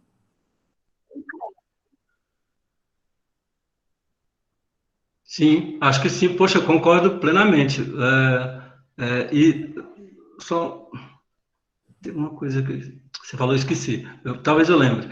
Mas, enfim, quando a gente foi classificar, veja, e isso faz parte de alguns dos riscos que a gente corre, em relação à ideia de mal ou boa literatura, por exemplo, literatura chinfrim, literatura mais ou menos, e aí a gente está usando quase como a linguística desideologia a palavra e pensa, por exemplo, no signo, no fone, no fonema, por exemplo. Quer dizer, então, independente desse valor. Mas, enfim, por exemplo, uma coisa que a gente estava pensando o que a gente classificou lá no catálogo de esquemas, porque os nomes que a gente foi batizando lá, os esquemas, foi batizando conforme as ocorrências que iam acontecendo na obra. Então, eles são bem coercitivos, assim, quer dizer, na verdade, assim, são bem, desculpa, coercitivo na palavra, bem arbitrário, nosso, né, que é o que chamou de kit, né? Aí, no caso do kit, lá a gente pega o seguinte, quer dizer, se eu pego a determinada situação em que um escritor que se apropria, por exemplo, de uma obra da tradição para poder, quer dizer, as intenções dele é que eu não estou colocando no bojo, quer dizer, mas se ele apropria, inclusive intencionalmente para isso, para poder valorizar o seu texto literário, no fim das contas, diz muito sobre a literatura. Quer dizer, pode até que não render como um valor, digamos, de competição para a própria obra que está fazendo isso, porque ela imediatamente, porque ela vai ser reconhecida pelo leitor como kit, né? Então, quer dizer, para, sei lá, vamos uma situação besta, mas ver como, por exemplo, o Aviões do Forró, a banda Aviões do Forró, se apropria de uma música do Dorival Caymmi, porque o sucesso já está garantido, então ela faz um embalo ali, faz uma coisa nova. Então, dependendo se é bom ou ruim, acho que é um outro julgamento, mas o de mau gosto, ou se é intencionalmente para poder pegar carona, né, para fazer a cabotagem na obra, independente se faz isso, a gente tem um testemunho da literatura para a própria literatura, quando, inclusive, os efeitos disso pode ser de mais benefício para a tradição do que para quem está fazendo isso. Quer dizer, no final das contas, parece que do aproveitamento, sei lá, se a gente colocar em porcentagem, o Aviões do Forró vai alcançar 10% da propriedade do texto de Dorival Caymmi. Então, ele acaba remetendo mesmo à tradição. Mas eu acho que na discussão do cânone, a gente pode muito pensar nisso mesmo, né? Quer dizer, por exemplo, estudar o estudo do cânone, assim como estudos da literatura comparada, a meu ver, né, é um estudo de metaliteratura. É um estudo de literatura para a literatura, de como a literatura se diz. Ou seja, então, às vezes, ele dialoga do lado de dentro da literatura, né? Aí, falar só um exemplo curioso, que eu gosto muito do que a gente passou, que é se eu não me engano aqui, é o capítulo 5 do Dom Quixote, quando a ama do Dom Quixote e o barbeiro, que é uma espécie de cura da literatura, está julgando quais são as novelas de cavalaria que o Dom Quixote lê e que fazem mal, porque também não vai jogar tudo fora. Aí eles fazem, né, armam uma fogueira do lado de fora, e aí eles vão jogando, examinando o livro e jogando pela janela, a ama tá louca que eles jogam logo tudo, né? Quanto mais livro ela gosta, que ele, agora sim, agora está rendendo. Mas só que ao longo desse processo, ele vai fazendo a classificação e os critérios vão ficando cada vez mais subjetivos, absurdos, né? Então, por exemplo, ele lê um autor e fala, esse aqui não deve ser jogado fora porque não faz mal, esse aqui porque não mexe com o juízo dele, esse aqui não vai ser jogado fora porque é o primeiro clássico da novela de cavalaria, é uma obra-prima, não pode jogar, esse aqui não pode porque é irmão desse outro, não, esse aqui vai porque eu não gosto desse indivíduo, esse aqui falou mal de mim, de repente eles pegam até um livro do próprio Cervantes, né? Esse aqui é o Cervantes, esse aqui não merece ficar, não, e joga fora. Ora, quando eu estou lendo Don Quixote, eu leio isso, eu estou vendo uma autocrítica, né, do próprio autor, né? Então, essa ideia de valor, a meu ver, ela está inclusa no processo sem necessariamente interferir no que a gente chama de classificação. Mas a gente pode se discutir os efeitos, né? Se é um efeito que traz benefício ao escritor, bem, mas a gente também tem muitos exemplos de que não traz tanto benefício assim, né? De se colocar na tradição.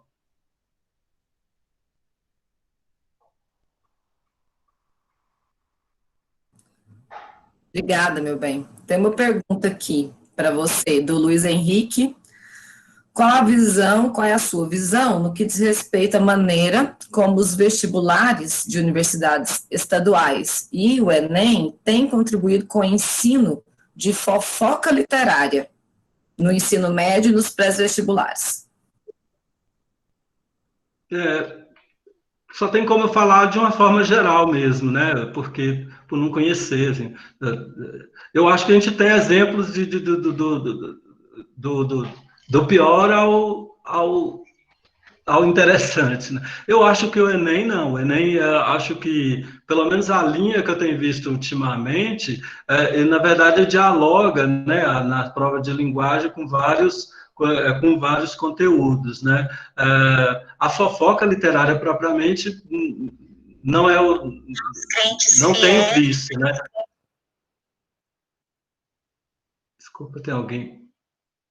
Acho que alguém comentou, mas enfim, eu acho que no Enem não o negócio da fofoca literária, mas é curioso, aí eu chamo a atenção, é curioso como muitas escolas, muitos sistemas escolares ainda acham que essa é a questão, esse é o problema que está no Enem. E eu acho que isso não se faz isso impunemente. Na verdade, por quê? Porque a ideia da fofoca literária é a dinamização da informação propriamente dita, né? Por isso que o nome de fofoca é bom, né? Porque fofoca é uma coisa que quando a gente conta enquanto ela é novidade, enquanto ela é surpreendente para o outro. Que graça tem você contar uma fofoca que todo mundo já sabe, né? Ou seja, então a fofoca, ela confere autoridade a quem está contando a fofoca. Então, do que nós estamos falando? Quando o professor prefere adotar isso, por exemplo, não vamos citar nomes, mas nós conhecemos muita gente, por exemplo, eu sou amigo de tal escritor, então eu sei como ler essa obra. Bem, quer dizer, esse domínio da informação gera uma ideia de autoridade, e aí por isso que eu digo que não é impunemente, mas também não é absolutamente condenatório, que o professor já é tão maltratado que ele tem que se sentir em autoridade em algum momento da sua vida, né? Então, aí nessa hora ele faz o seu cartaz, mas a meu ver, assim, pelo menos o que eu tenho visto das provas do Enem, não no caso. Eu tenho mais briga, mais birra com a correção da prova do Enem. Aí eu tenho umas birras boas, assim, que daria uma outra conversa bem legal. Assim. Por exemplo, como é que agora a correção da redação do Enem está absolutamente automatizada. Né? Por exemplo, essa é uma correção. Mas agora das estaduais, não sei, realmente eu não tenho visto.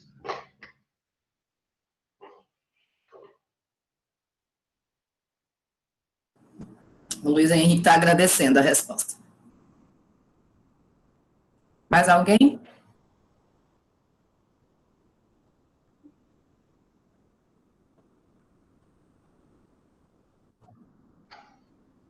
Tânia? Então? Estou aqui. Peraí, que a Celina pediu. Está pedindo para ler o comentário dela. Nilson. Celina. É um comentário. Quem é a Celina? Está dizendo assim, ó. É a primeira aula que assisto do professor Nilson, que por acaso é meu irmão. Preciso dizer eu ouvirei ele falar do que mais me comove, metaliteraturas, afetos e povos silenciados e da possibilidade de tudo na academia. Olha que lindeza essa Celina. Eu trouxe a família para poder ajudar, né?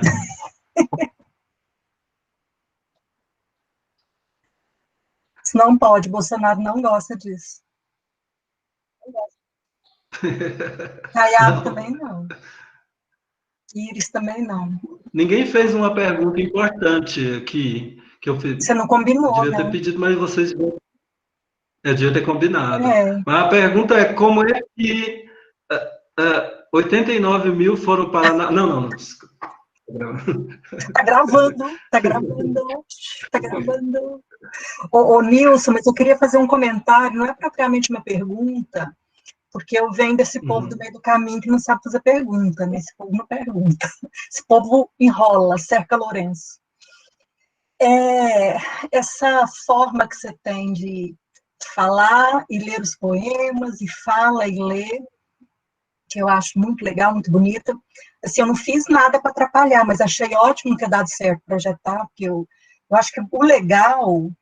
E quando não tinha projeção, né? Quando não existia essa coisa de projetar?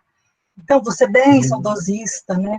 Na minha época não tinha tecnologia, você sabe, essa coisa assim.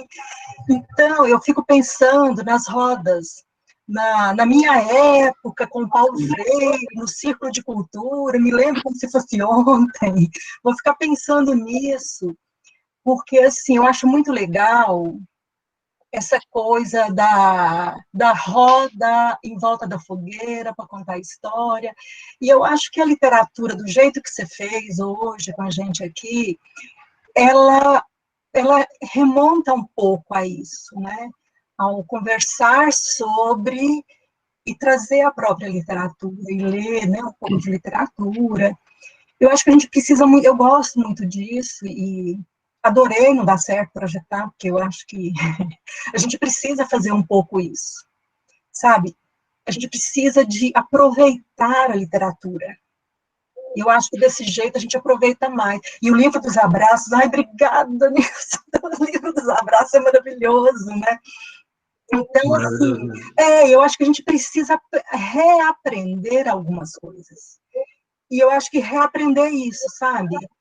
Vamos conversar sobre literatura, mas vamos conversar sobre literatura literaturizando, poemando, sabe? Narrando. E nós perdemos um pouco isso. Eu sinto falta da literatura nesse modo de respirar mais a literatura, respirar, falar da literatura como se estivesse no sertão, na beira da fogueira, contando história. E eu senti muito, você fez muito isso, eu achei que não teve aquele peso que tem, né, normalmente. Acho que você falou de literatura como se estivesse na beira da fogueira, no rabo do fogão, contando história, falando, né, de coisa, e muito bonita, uma leitura bonita, você sabe como fazer, né, não é todo mundo que consegue, mas se a gente treinar, a gente aprende. Então, eu queria muito comentar isso, assim, essa forma de fazer aula de literatura fazendo a própria literatura acontecer. Eu acho que isso é muito legal, é outro gosto, é outro sabor. Eu cheguei a sentir cheiro do café, da pamonha saindo da lata, e ali escutando a história.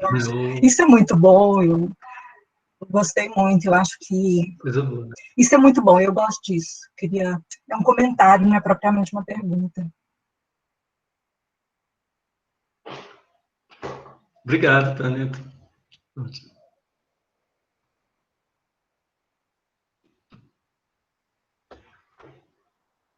Agradecer a presença do professor João Paulo, lá de Serra Talhada, que está ali, estou vendo a carinha dele. Terra do Lampião, legal.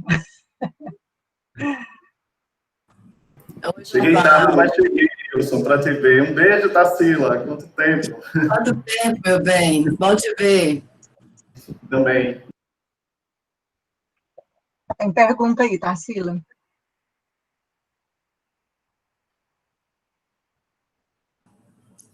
Da Bárbara Borges Wendel. Se for possível, saber a visão do professor sobre os clubes de assinatura de leitura e porque ele acha que esses clubes não atingiram a academia de forma maciça ainda. Se os livros enviados não são bons, se é caro, enfim, o que você acha?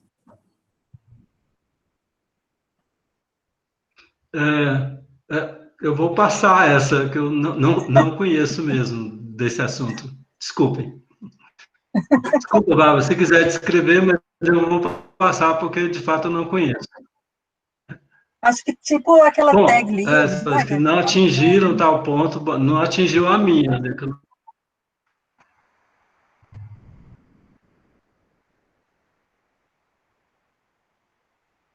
Perdão pela ignorância.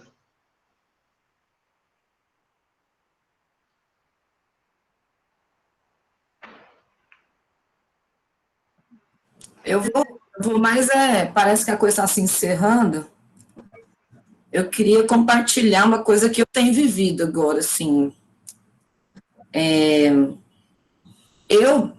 Preconceito meu, viu, Wilson? Sempre acho mesmo os estudos de metaliteratura os mais arrogantes dentro dos estudos literários. Claro, deve ter lido um monte de gente errada, né? Você não tinha escrito seu livro ainda, então, só depois é que eu fui perceber. Não está me ouvindo? Não? Eu só escutei que do livro ainda. Eu estou ouvindo bem. Está ouvindo bem? Alguém não está ouvindo? Está assim? Porque eu acho que... Então, eu estava... Não, mas eu estou escutando bem agora. Eu estava dizendo que eu tinha esse tipo de preconceito com os estudos de metaliteratura, né? Que me parecia uma coisa que isolava a literatura do mundo. Depois eu li seu livro e a gente já conversou um pouco, e agora eu te ouvindo falar, e eu acabei indo e era isso que eu queria compartilhar, né? Esse feliz encontro, assim, de como é que as coisas vão se cruzando ou se recruzando, né? Quando eu resolvi estudar autoria feminina, 3 anos atrás, a minha pergunta teórica era não só o que é literatura, mas o que é literatura de autoria feminina. E aí a pergunta já é um problema, né? Porque tem-se o que é, e esse está no singular e remete a uma ontologia, como se isso fosse uma coisa muito estável, consolidada, né? E aí a gente começa a ler muitos artigos que tentam responder isso, e esses artigos não respondem. E aí eu entendi que eu só iria entender o que é literatura de autoria feminina vendo as mulheres escreverem o que é literatura para elas. Então, olha, eu compartilhando com você agora, né, essa pergunta e essas inquietações, e compartilhando também dessa sensação da instabilidade mesmo, e, na verdade, tirando benefício dessa instabilidade, né? Vamos dizer assim, no bom sentido, porque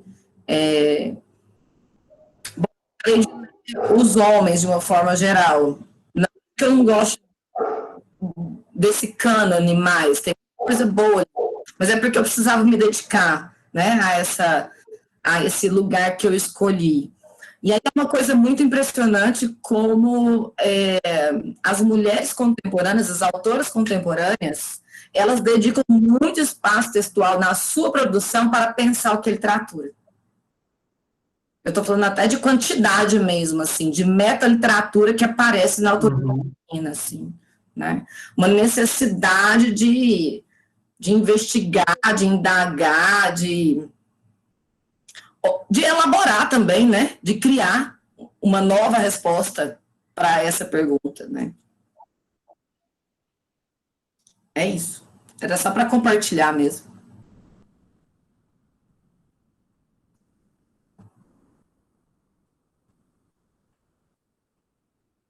Travou aí?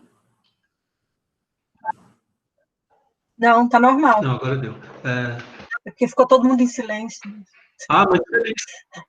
Fico muito feliz com esse, ter compartilhado isso, Tarsila, que eu acho que assim vai, de certa maneira, também nos ajudando em relação a essa frequência, a essas obras, porque o nosso, desde o começo que a gente pensou colocar isso em forma de projeto, o desafio era o seguinte, porque o pressuposto dele é muito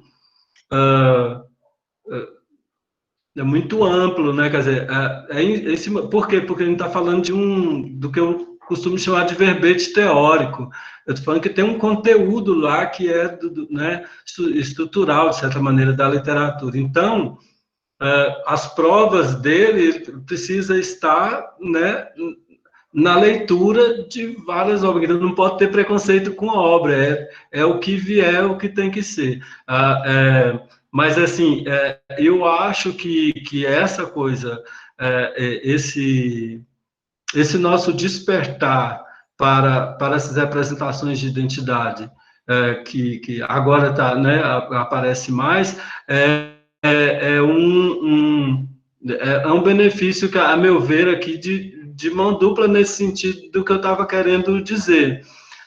Que ao mesmo tempo em que você frequentar pela leitura obras da negritude, dos povos indígenas, de autoria feminina, gays, por exemplo, frequentar isso vai nos fazer uma ancoragem para, né, para justificar aquilo que a gente chamou de fato como um verbete, mas o que eu queria dizer era isso, assim, eu comecei essa fala minha pelo lugar de afeto, justamente por isso, que, em outras palavras, não contava com a minha astúcia, é isso que a gente está querendo mesmo, que dentro do próprio, do que chama obra literária de um grupo, de um autor, eles estão dizendo o que é literatura, inclusive aqueles que estão dizendo o que é nova literatura, o que nunca foi literatura para a gente, não interessa isso, né? Então, acho que obrigado pela... Só que aí a gente tem que ampliar a partir de onde... Na verdade, a gente começou com Homero mesmo, né? Ulisses ouvindo a sua própria história, mas, quer dizer, eu preciso dizer que está lá no Homero para estar agora o que não está no centro também. A gente quem começou com Homero?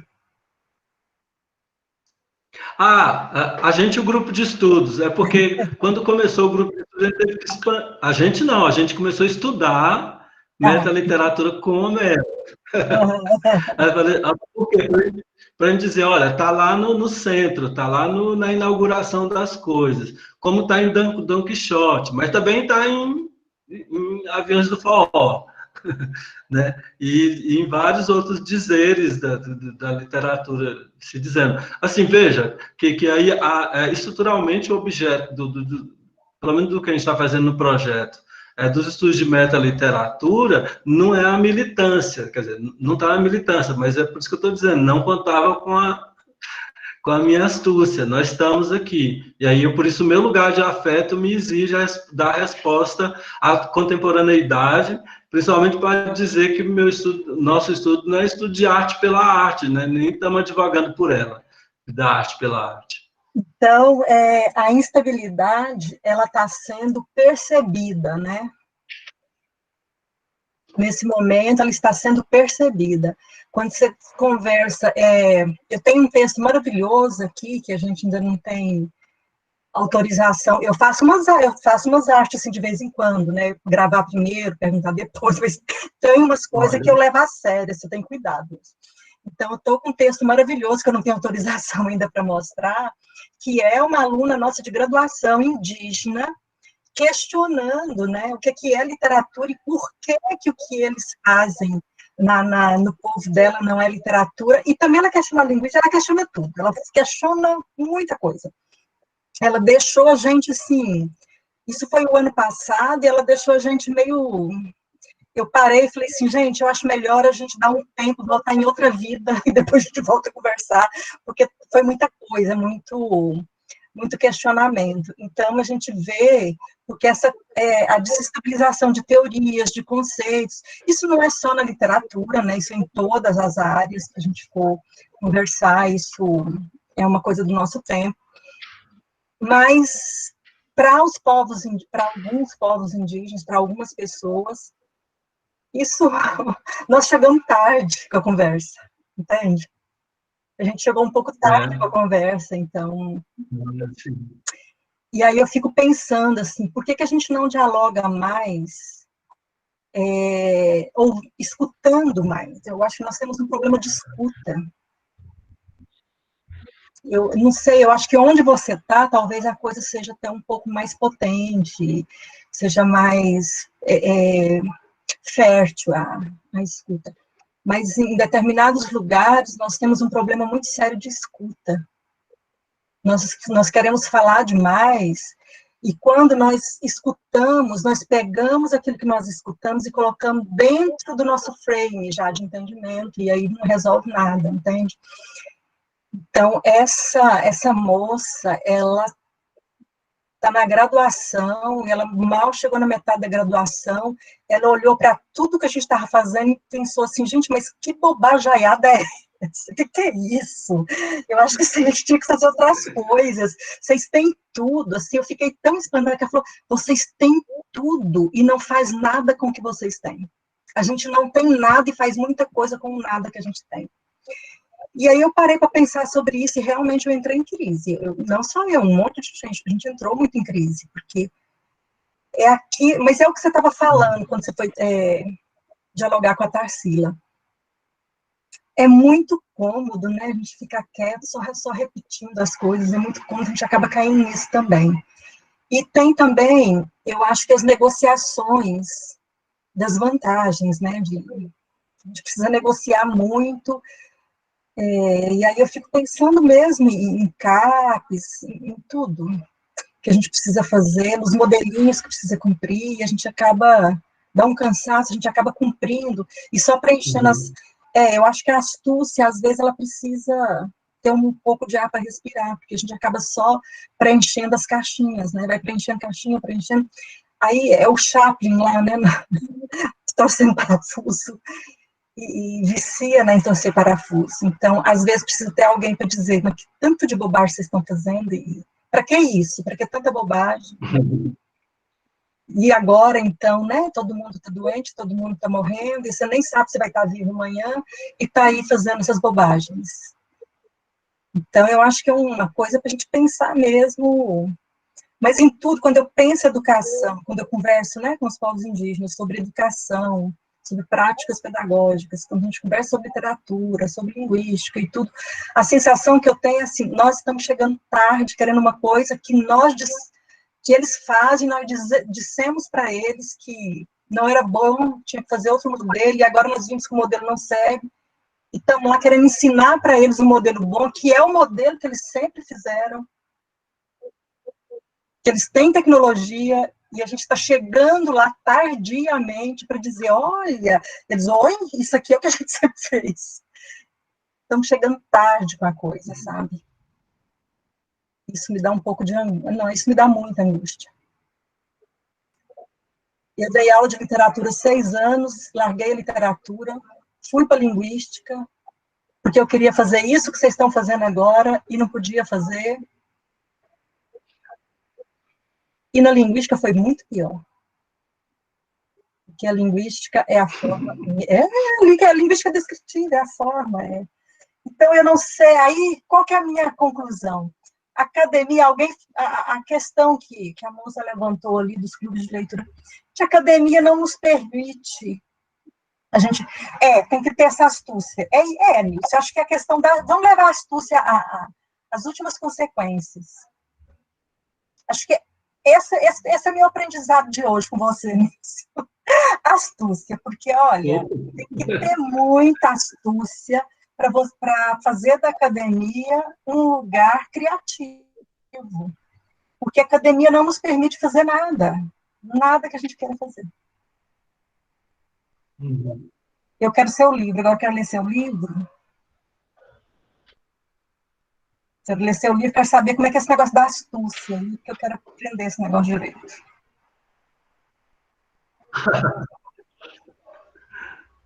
Não, mas eu acho que no livro tem mais negociação do que astúcia. O nosso plano revelado o plano desse não está revelado lá. Como diz o Tom Zé, eu estou esclarecendo para te confundir. Mas, assim, na verdade, nós estamos, quer dizer, nós estamos colocando o assentamento, assim, de algo, mas a militância ela não está excluída do processo nesses termos, né? Ela não está formalizada. Mas queria comentar só assim, 2 coisas, já que vocês falaram nisso, que agora eu lembrei, que eu comentar com a Tarsila, né? Que é um dos textos que também a gente... porque a nosso pressuposto é de que essa característica é da literatura, não é de determinadas obras literárias, que tem determinados temas, mas que é da literatura. Então, mas enfim, aí, por exemplo, para início de algumas conversas, a gente leva algum que explicitamente ou metaforicamente tem esse elemento lá.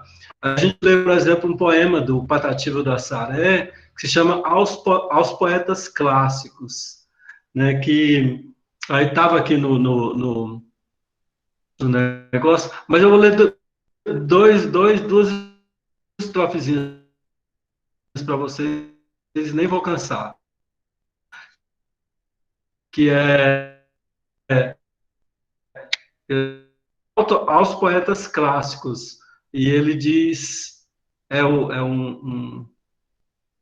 metrificado, ele fala assim, poeta de rico vocabulário, cheio de mitologia, se a gente, pois mesmo sem português, neste livrinho apresento o prazer e o sofrimento de um poeta camponês.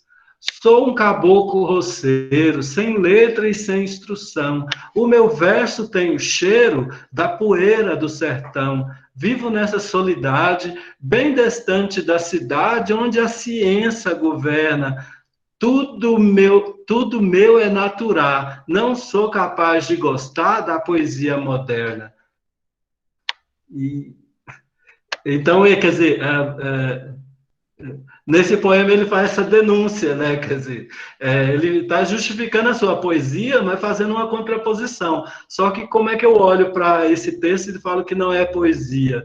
Aí eu fico pensando que uma coisa que eu queria ter comentado, quando o Círio Pocente escreve aquele artigo Menas não existe, que ele faz uma discussão boa com o gramatiqueiro, que eu falo assim, que a pessoa fala, Menas não existe, ele responde, se eu falei é porque existe. Como que você está vendo a coisa na sua frente acontecer e está dizendo que não existe, né? E o último exemplo da Elisa Lucinda, no que poema Axel, Axel, para todo mundo Axel, que no final ela diz que ela tem que ser... Que o poema gira em torno da ideia de usar a mulher negra como produto exportação, né? Para vender bombril, né? Por causa do cabelo, para vender homo, mas ela não é o branco total, para vender o cigarro free, mas ela não é free. E então ela vai rejeitando as propostas ao longo do poema, e no final ela fala assim, eu tenho que ser tinhosa. Tem que ser tinhosa. Tenho que fazer sem... Quer dizer, tem que ser tinhosa sem fazer marketing. Marketing Luther King. Então, coisas desse tipo, assim. Então, essa tinhosidade, a astúcia está no ar aí. Quer dizer, mas na hora de ir para a rua, Tânia, a gente está na rua, viu? Não foge à luta, não. Nós vamos... Estamos na militância. Aquilombar Letras, novembro. Nossa rua é virtual.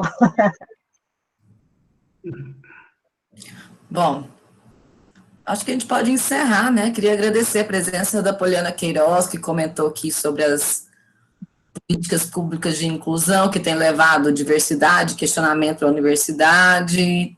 Teve também Melk, falando sobre como o que a Eni Orlando aborda no livro Interpretação, e também sobre a divisão social da leitura, leva uma reflexão sobre como as literaturas lutam para ter o seu espaço, né? A Celina comentou de novo, falando da sua experiência, dizendo como aconteceu, como acontece geralmente na graduação, a gente lê teorias e pensa, eu acho que eu sei disso, só que com menos rebuscar, e fica pressionado que não entendeu nada. É isso mesmo, Celina. Eu também já senti muito isso mesmo. Então, eu vou tomar a liberdade de começar a encerrar, agradecendo, pedindo desculpas pelo atraso, a culpa foi toda minha, eu não sei fazer isso, é a primeira vez que eu organizo um evento online, né? Mas hoje eu já aprendi algumas coisas. Quero contar com a presença de vocês de novo, porque nós teremos várias atividades, desde palestras até minicursos, rodas de conversa, mesas redondas. Isso foi só o começo, e a gente começou maravilhosamente bem, né, com essa conversa boa do Nils, que nem parece que está dando aula, é uma coisa impressionante. Por isso que eu falo que é uma das pessoas que mais me ensinam sobre literatura, porque você está conversando e está aprendendo, é uma coisa, né, deliciosa. Eu queria perguntar uma coisa, Tarsila, o minicurso está no evento? Tem, todos estão. Todas as nossas convidadas autorizaram. Ok. Eu fiquei em dúvida agora. Sim. Muito obrigada, gente. Obrigada, Tânia, pela parceria. Eu que agradeço, linda, pela parceria. Nilson, como é bom te ouvir, te ver. Saudade demais. Saudade dessa gente linda aí também. Elisângela, Camila. Tanta gente linda. Saudade de todo mundo. Saudade de vida, gente. De mundo. Saudade do mundo. Sim. Ô, Tânia, você fica um pouquinho mais aí para eu conversar com você um pouquinho? Fico. Tá bom. Você que manda, chefa.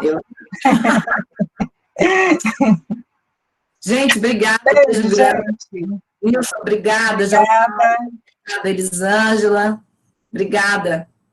Elisângela está lá em Porto. Daqui uns dias ela vai falar para a gente sobre a experiência dela com as mulheres em Porto. Eu encontrei ela lá no Porto. Pois é, vai No ser Porto ótimo. do Porto. Encontrei com ela no Porto do Porto. É, foi lindo. Leilinha tá aí. Obrigada, Leila. Ah, é a Leila também. Beijo, Leila. A gente só vê algumas pessoas por vez, né? É. Moisés, depois eu quero conversar com você também, mas aí eu te mando mensagem.